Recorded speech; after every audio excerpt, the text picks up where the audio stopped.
What is going on, everyone? Sean O'Connell, Managing Director here at CinemaBlend, and as you know, I am working my way through every single episode of Game of Thrones before we get to the premiere of Season 8. I'm analyzing all of these as a first-timer, giving you my comments and honest reactions, and you guys are giving me amazing comments down below. Cannot thank you enough for following with me on this journey. You're going to want to stay up to date with all of these ones that I post, because a lot of you are using this as a refresh for yourselves to get through every single season before 8 makes its premiere. We are up to Season 5, Episode 2, which I'm told is called The House of Black and White. Still a number of major plot threads that were left dangling at the end of Season 4 that need to get picked up on, and I hope we get to them in this episode. So, without further ado, we're getting into The House of Black and White. Don't be afraid. He's announcing our arrival. The House of Black and White. This is where you'll find the man you seek. Cool. Valamogulis. Valamogulis. Ultimately, I want to go to Bravos and learn to speak like them.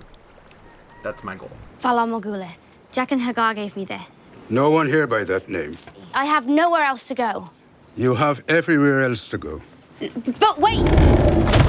Cersei, Walder Frey, the Mountain, Marintrant. Don't get rid of it! That's a mistake. Before we left, a maester gave you a raven scroll. My marriage proposal has been accepted. Thought you still mourned the death of my beloved Aunt Lysa. Ale? My lady. What is it? Sansa Stark. Before your mother's death, I was her sworn sword. I gave my word I would find you and protect you. You were Catelyn Stark's sworn sword. Why would I want somebody with your history of failure guarding Lady Sansa? Why should you have any say in her affairs? Because I am her uncle. If we can have a word alone. No. Please, my lady, if I could explain. I saw you at Joffrey's wedding, bowing to the king. Sometimes we don't have a choice. And sometimes we do. You should leave. Man asked you to say so. Wary of strangers as you should be. We'll follow them. My lady, maybe you're released from your vow. Yeah, I really. swore to their mother I would protect those girls. But if they don't want your protection... Do you think she's safe with Littlefinger? No, my lady. There are only two like it in the world. The one I'm wearing, the one I gave to Marcella. Our daughter's alone in Dawn, surrounded by people who hate our family. I'm gonna make things better. You've never made anything better. I'm going to Dawn, and I'm bringing our daughter home. A fine place. Wow. Who's that? Jaime fucking Lannister. There's no way this little visit could possibly mean anything good for me. It's very good for you. Lolis will be marrying Sir Willis Bracken. How is this good for me? Because you're going to come with me and help me with something important. And when we return, I'm going to give you a much better girl and a much better castle. Those two on a mission? Terrific. Your brother was murdered. And you sit here in the water gardens, staring at the sky and doing nothing. Oberyn was slain during a trial by combat. By law, that is no murder. This Lannister girl skips about the water gardens. Let me send her to Cersei. One finger at a time. I loved my brother, and you made him very happy. For that, you will always have a place in my heart. But we do not mutilate little girls for vengeance, not while I rule. And how long will that be? No one here. We go. You're afraid? Unsullied, fear nothing. Well, that's your problem. You understood fear once, long ago, but you've forgotten what it means. Someone who has forgotten fear has forgotten how to hide. Fear is useful that way. Gold mask. Sons of the Harpy. Sons of the Harpy. They want to put a collar back on my neck. Please, Your Grace. You must kill him. It would send a message. I think you should exercise restraint, Your Grace. Why? Show all the citizens of Marine that you are better than those who would depose you. Mercy. Fair trial. These mean nothing to them. All they understand is blood. Thank you all for your counsel. Your Grace, a word, please, I beg you. About what? About your father. I was at his side from the first. Your enemies did not lie. When the people rose in revolt against him, your father set their towns and castles aflame. And his efforts to stamp out dissent led to a rebellion that killed every Targaryen. Except two. I'm not my father. No, Your Grace. Thank the gods. But the Mad King gave his enemies the justice he thought they deserved. And each time, it made him feel powerful and right. I will not have the son of the Harpy executed without a fair trial. She's so easily swayed. Someone of council is like, don't do this, Danny. She's like, fine, I won't. You were quite good, you know, at ruling during your brief tenure as Hand. I didn't rule, I was a servant. Still, a man of talent. She wanted me to leave King's Landing. She begged me. I wouldn't go. Why? Because I liked it. Power, even as a servant. People follow leaders, and they will never follow us. They find us repulsive. I find us repulsive. Let's go for a walk. No. How many dwarves are there in the world? Is Cersei going to kill them all? She's gonna try. Not him. Take the head. Pardon me, Your Grace. I would take it, if you don't mind. It could prove useful for my work. Did you soup up the mountain yet? You heard the man. Is he under that sheet? Ooh, he's like a Frankenstein monster. Is Cersei the hand of the king? You're the hand of the king? That's what I just asked. Clearly, it would not be appropriate for a woman to assume that role. Your Grace, I would be willing to serve provisionally as the king's hand until he becomes You're a old good enough man, to Lord make... Tyrell. The king has appointed you Master of Coin. Your Grace, in the past, on several occasions, a Grand Maester has served as the king's hand. The king is named Qyburn, the new Master of Whisperers. I cannot Uncle see Kevin, how... it would please the king if you would serve as his Master of War. I would like to hear it from the king himself. He should be here, learning what it means to rule. On this occasion, in his capacity as ruler, he's asked me to speak on his behalf. I do not recognize your authority to dictate what is and is not my concern. You are the Queen Mother, nothing more. Oh. Do you know this wretched girl? Lyanna Mormont. The Lord Commander's niece. Lady of Bear Island. And a child of 10. I asked her to commit her house to my cause. That's her response. Bear Island knows no king but the king in the north, whose name is Stark. Northerners can be a bit like the free folk, loyal to their own. You can give me the north. Even if I wanted to, I'm a bastard. Kneel before me. Lay your sword at my feet. Pledge me your service and you'll rise again as Jon Stark, Lord of Winterfell. Wow. It's the first thing I ever remember wanting. A daydream that my father would ask the king. Just like that, I would never be the bastard of Winterfell again. Oh, You deserve this. You do? I'm gonna refuse him. Oh, why? I swore a vow to the Night's Watch. No, I don't stop. take my own words seriously. What sort of Lord of Winterfell would I be? Stop. Oh, John, I get it. Does anyone wish to speak for candidates? Before we cast our tokens for the 998th Lord Commander of the Night's Watch. It's gonna be John. Sir Alistair Thorne is not just a knight. He was acting commander when the wall came under attack and led us to victory against the wildlings. He's a veteran of 100 battles. He's the only true choice. If there's no one else, each Mr. brother Raymond. will- Samuel Tarley, go on. Sir Alistair fought bravely, it is true. And when he was wounded, it was Jon who saved us. He took charge of the wall's defense. Mormont himself chose Jon to be his steward. He saw something in Jon, and now we've all seen it too. He may be young, but he's the commander we turned to when the night was darkest. It is time. Appears to be a tie, Maester.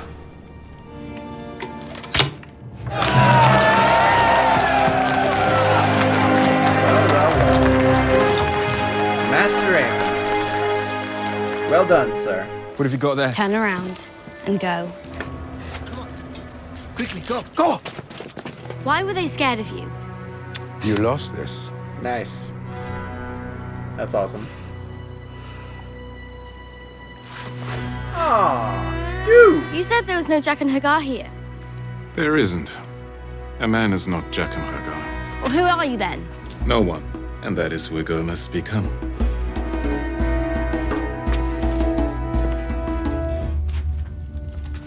Valda kisva misa thol.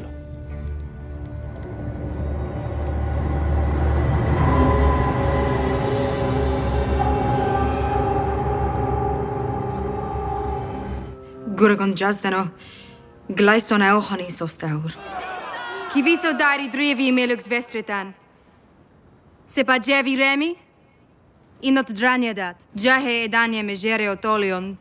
Misa. Godlo. Ingelere. Kilonarion morgon issa.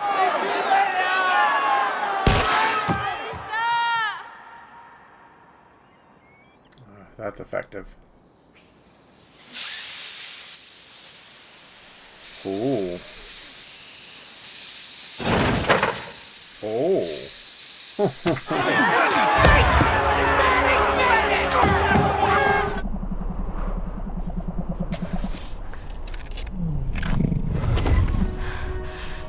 Dragon. He's back. Where have you been?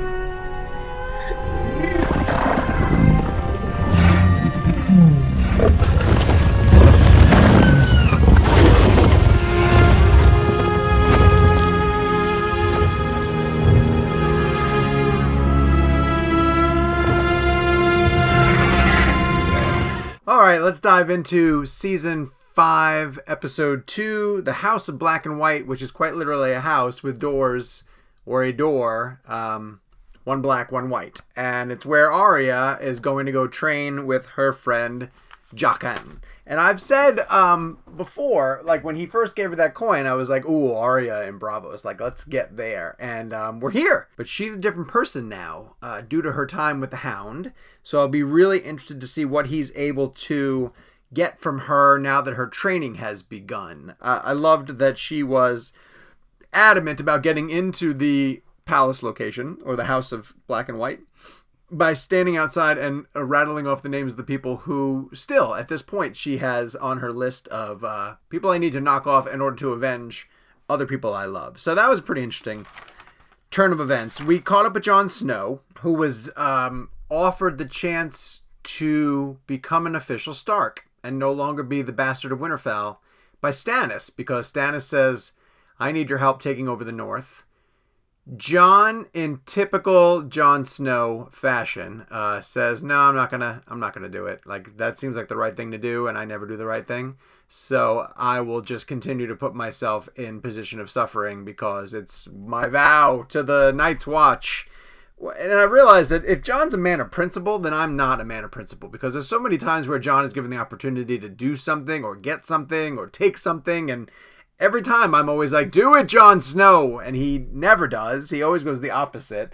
So I am the complete opposite of Jon Snow, and I don't know if that makes me a bad person and him a truly good person, or if I'm a decent person and he's an idiot. I'm going to wait and see till all the episodes play out. But anyway, it doesn't matter because Jon prevails ultimately as they hold the election for the Lord Commander, and Jon wins because Sam gives a great speech. Like, Sam brings up the fact that when they had their huge battle at Castle Black, Jon really was the leader who rose up and fought, and he is the person that everybody turns to. So while I think that's a great move for Jon, it's probably going to end up biting him in the rear end eventually, because that's kind of what happens. Brienne finally catches up with Sansa, and much the same way that what happened with Arya, she's not able to convince her that that she's good for her protection. Arya rejects her, and Sansa also rejects her. Sansa seems to be in the camp of Littlefinger. I almost do feel a little bit like Sansa is